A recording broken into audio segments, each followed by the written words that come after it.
tambalang kumikinang. Nicole Ayala and Diego Bandido.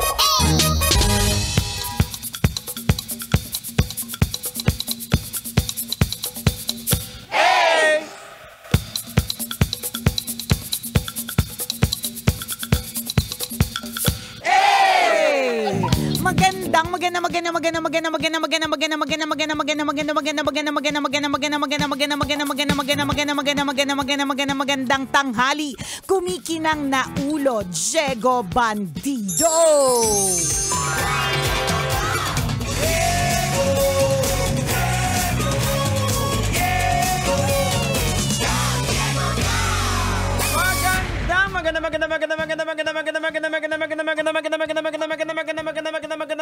Magandang tanghali, kumikinang ina!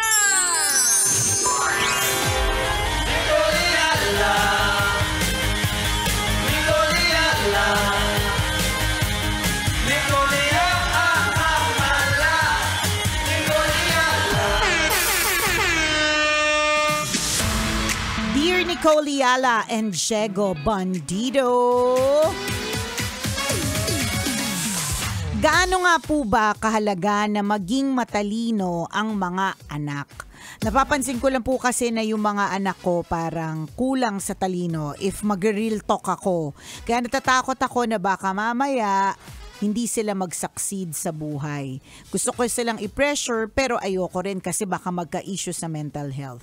Anyways, God bless the kumikinang na tambalan and God bless the Philippines. Yung pagkakasulat niya ng God bless the Philippines, all capital na kung pwede lang sa Facebook na ang font ay 6,700, ganong kalaki. For sure, yun yung gusto niya talagang isigaw. God bless the Philippines. Bago natin na balikan yung problema mo tungkol dun sa katalinuhan, yun talaga yung gusto ko ring sabihin ngayong araw na ito. God, please bless the Philippines. Ayan. Baka po wala na pong matirang senador. Lord, please. Baka maubos na. Ang tanong nga ni Diego Bandido off-air sa akin, sino pa ba ang itatrust?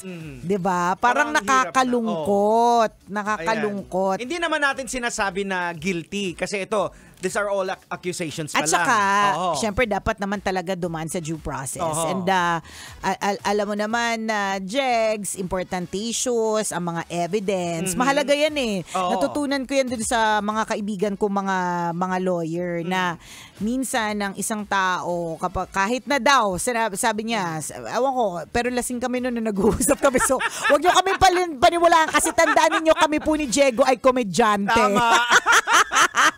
So kung may mga opinion po kaming ganito, pwede nyong seryosohin kung trip ninyo, pero madalas wag nyo pong seryosohin. Ako narinig ko lang din sa TV na sinasabi, hindi, nagsisinungaling ang ebidensya. Kasi nga evidence-based. Tama. So sabi ng mga kaibigan ko na abang nagiinom kami, so hindi nyo po sure kung pagkakatiwalaan yung kwento ko, no, na minsan kahit ang isang tao ay may kasalanan, pag wala yung ebidensya, wala din. Correct. Wala, as in, hindi mo pwedeng kahit na talagang siya yung pumatay, siya yung nantapak ng tao, ganyan. Basta walang resibo, walang ebidensya na magpo-prove na ginawa niya talaga yon, wali pa rin. Hindi, kahit nga may ebidensya kung minsan eh. Minsan. Kasi ang sinasabi ng batas natin as a komedyante ba yung na walang may kukonvict na tao beyond reasonable doubt. Ayan. Konting pagdududa lang. Hindi kahit pwede. may mga ebidensya basta may konting pagdududa, hindi ka makakakonvict. Ayun. Yun yung talaga yung beyond reasonable doubt. Ganon. So, kaya lang reklamo ng ibang mga Pilipino, bakit kapag mahirap, kulong agad. Pag mayaman, may due process. Pero komedyante kami ni Diego, Gino-joke na. Mga lasing yung kausap namin eh. Tandaan, ang sabi namin kanina, nung kausap ko yung mga kaibigan ko lawyer, nung nag-iinom kami. Ako din kausap ko din, lasing din eh. Sabi niya, alam mo, Diego, sa tingin ko, beyond reasonable doubt. May daw pa nga eh.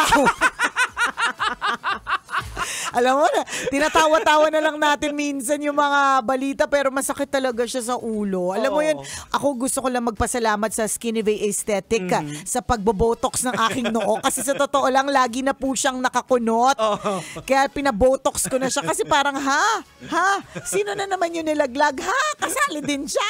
Parang ang gulo na talaga, di ba? Anyways, mabalik tayo doon sa problema ng tambalanista natin. And actually, connected siya doon eh. Saan? Doon sa nangyayari dito sa ating bansa. Tapos yung mga anak niya, na medyo feeling niya hindi feeling matalino. Kasi naluloko nga ang matatalino. Paano pa medyo kung medyo hindi masyado. Hindi masyado, di ba? Kaya siguro problemado. Oo, ganun. connected yun eh. Sex life nga natin, apektado Napektado na, di ba wala nang gana yung mga Pilipino?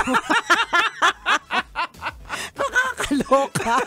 Yung ano ba yun nung isang araw ayaw na mag-anak, di ba? Kasi ayaw niyang makabuo ay magpalaki ng isang anak na magulo. Kahapon nga pumunta kami sa Toda, binisita ko. Sabi ko, kamusta na po dito, sir? Ang nangyari sa bansa natin? Pinahawak yung baby sa kawawa naman siya.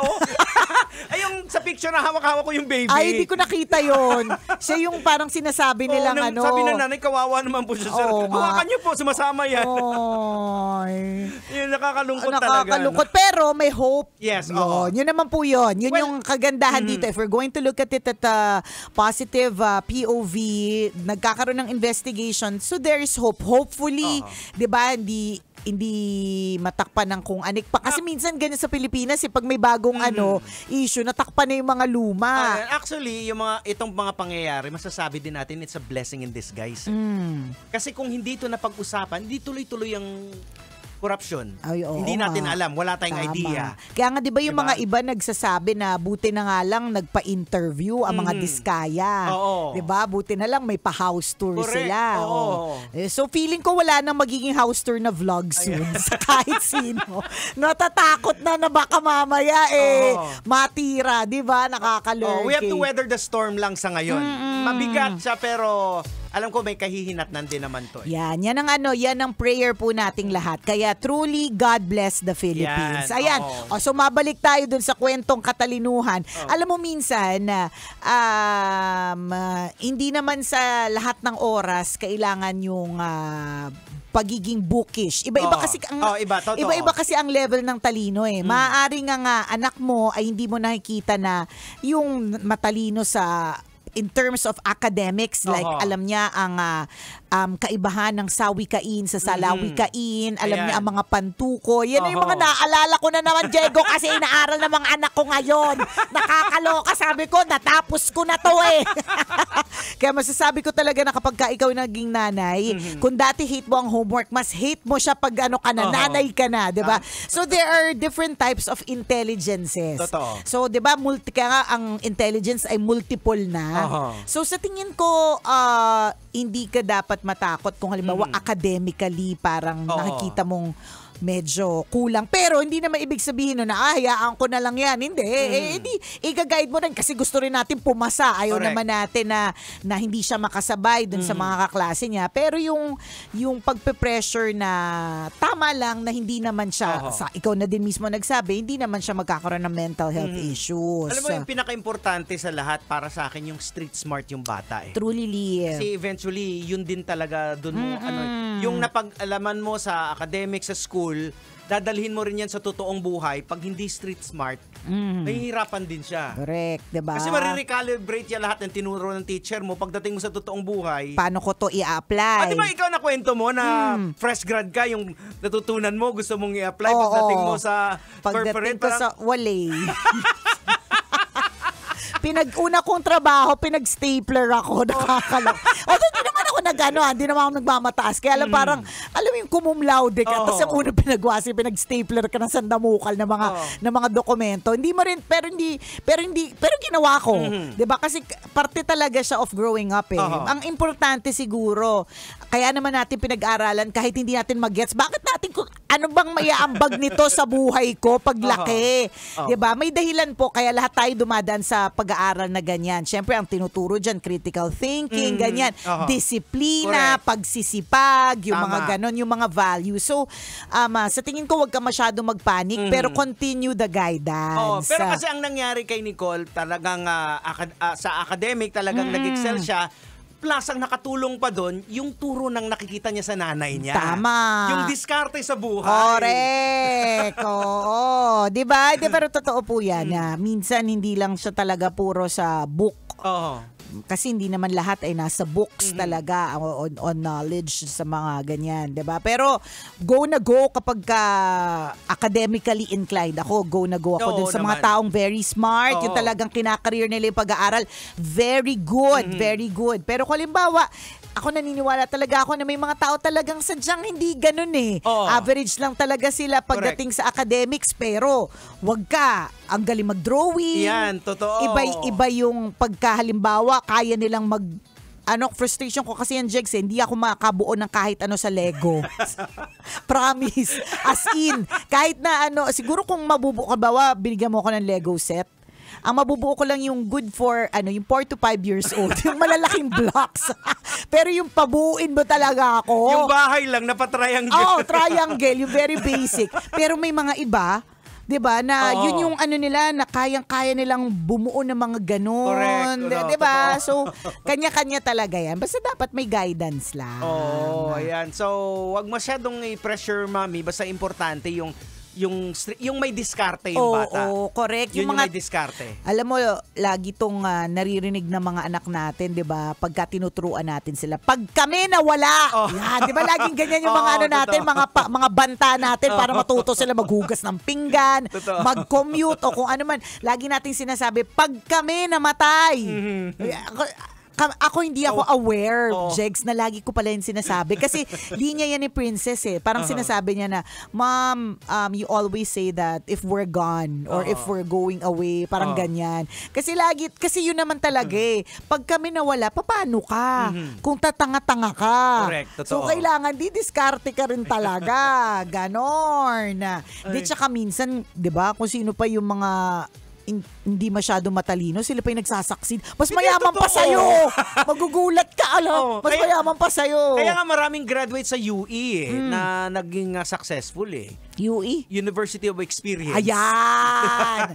Na naging very successful kasi because of their experience, saka sila, di ba, nag-succeed. Imaginein mo na lang ito, napaka-amazing. May mga tao na hindi nag-aral pero kaya i-dismantle yung buong makina ng motor. Di ba? Ako nakita ko sa sa tiyuhin ko yan. Sabi ko, paano niya to na, as in, ikakalas niya tapos ibabalik niya lahat, buong makina. Hindi naman siya nag-aral.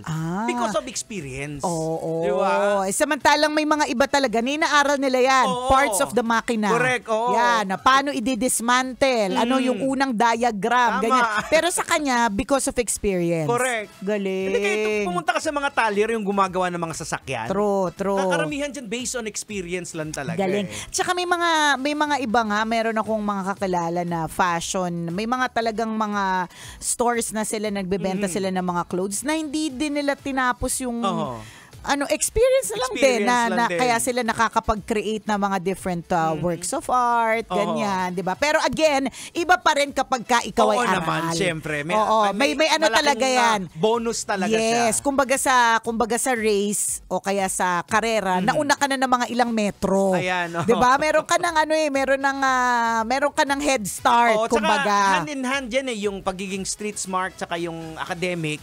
Pag nagamit kung meron mo ka sabay, parehas, magiging Nicole Yala. Ay, taray, na nasa scam. Kita nyo? Tingnan nyo. Kaya hindi kayo nagpapaniwala dapat sa amin. Kasi komedyante kami. Wala na lang matutunguhan yung pag-usapan natin. Wala. Wala talaga. Huwag kayong nagpapaniwala sa amin. Etchos lang, chika lang po talaga ang lahat. Pero babalik tayo, Jeg, sa God Bless the Philippines.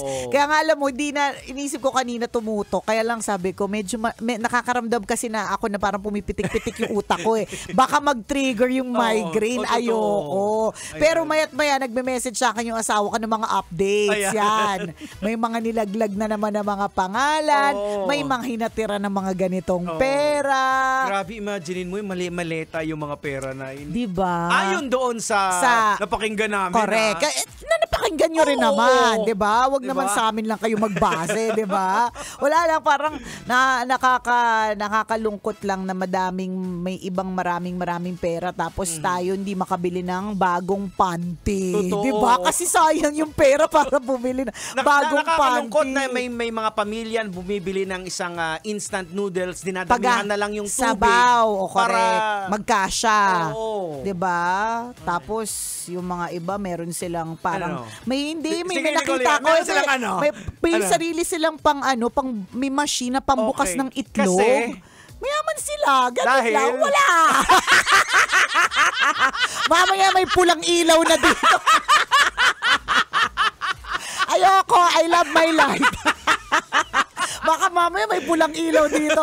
Baka mamaya ayaw natin May laser na. Baka may laser light. Wala pa namang gate itong MBC Media Group Kaya importante office. prayers. Kaya Let's nga, all pray. it all boils down to yun nga sabi natin kanina, Jegs, God bless the Philippines. ipag-pray din natin yung mga yung mga lumalabas na witness na protektahan Yan, sila at correct. totoo yung sinasabi nila. True lalo. Ay, oras natin, 12:39. Ako pong kumikinang na ulo, Diego Bandido. At akong kumikinang ina mo, Nicole Liala. Kailangan pa bang i-memorize yan? Basic!